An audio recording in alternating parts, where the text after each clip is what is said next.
بسم اللہ الرحمن الرحیم۔ السلام علیکم۔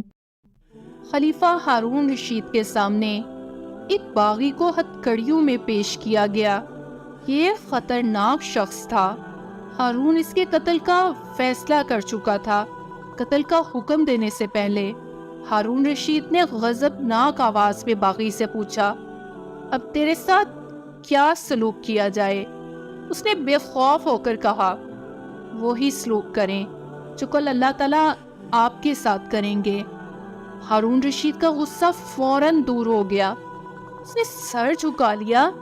چند لمحوں تک وہ کچھ کہہ نہ سکا، پھر تھکی ہوئی آواز میں بولا، اسے آزاد کر دو۔ سپاہیوں نے اس کی ہتھ کڑیاں کھول دی۔ باغی دربار سے چلا گیا۔ درباریوں میں سے کسی نے ہارون رشید سے پوچھا، امیر المومنین، یہ آپ نے کیا کیا؟ باغی کا ایک جملہ سن کر اسے آزاد کر دیا؟ آپ نے یہ بھی نہیں سوچا کہ اس کی گرفتاری کے سلسلے میں آپ کے سپاہیوں کو کتنی زحمت ہوئی تھی؟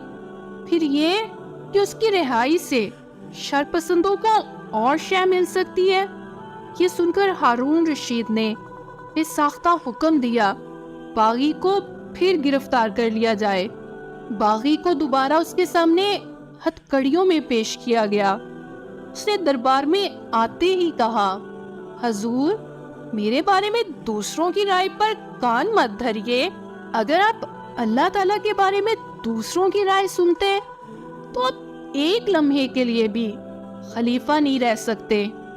ہارون نے یہ سن کر اسے پھر آزاد کر دیا۔ ویڈیو اچھی لگی ہے تو لائک اور کامنٹ کریں، فرینڈس اینڈ فیملی کے ساتھ شیئر کریں، چینل پہ نئے ہیں تو سبسکرائب کر لیں اور بیل نوٹیفیکیشن آن کر دیں۔